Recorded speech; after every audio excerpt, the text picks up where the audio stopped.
sa DIY. Medyo matagal tayong walang upload ngayon, madalang. Update lang kay Barako. Nakita nyo naman, all stock yan. Bali, ito lang guys ang madalas na issue. Kasi lagi kong binabiyahe. Yung rubber dito sa ilalim. Nakita nyo lang guys. Malugo-lugo. Yung rubber dito, sa ilalim ng tangke. Hindi makita. Medyo madilim.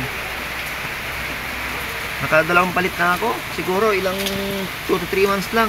Bibiyak agad. Hindi kasi makita. Nakita nyo guys, sobrang alog niya, isang kamay lang. Very lang, maalog siya. Ngayon, ang update natin sa kanya, ang dinagdag natin na accessories niya, ito, yung extension ng kanyang rear fender. Yan, diba? Ito, bumagay, stainless yung mudguard. Ito niya, stainless din. Mayroong Barako na nakaprint. Yan, diba? Ganda. Kasi ngayon guys, maulan dito sa amin, kita nyo, maulan sa Isabela.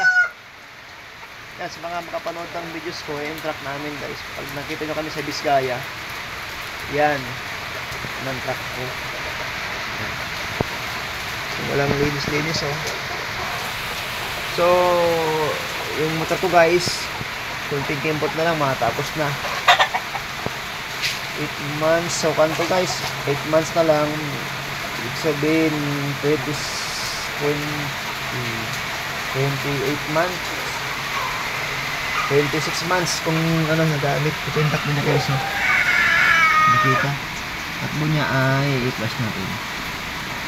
Takbo niya ay 29,774. So yun, silipin natin yung rubber at i-flash ko naman na. Ipitak ko guys, nakita yung silalim. Ayun so makita nyo diba? Makita ito guys silalim, hindi na makita pero bitak na kasi yan. Ito naman wala pa, patagas na guys. Tapos sa umaga hindi na siya mahirapan na rin, good naman siya guys, good. Battery niya ganoon pa rin, balak ko na rin palitan kasi minsan mahibuti na. Tapos ito yung yung napalitan ko na rin yung bulb. Kapal na bulb yan. Stanley ang datak niya, yung brand. Okay naman siya. Tapos ganun pa rin guys, automatic headlight on pa rin. Wala akong nilalagay na, hindi ko binago yung mga wirings na, ganun pa rin. Saka ko na lang lagyan yung switch yan. So yun lang ang update kay Kawasaki Barako. So please continue to support my channel guys.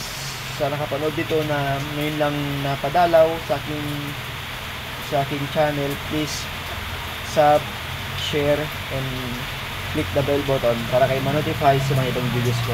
Boy DIY, thank you everyone.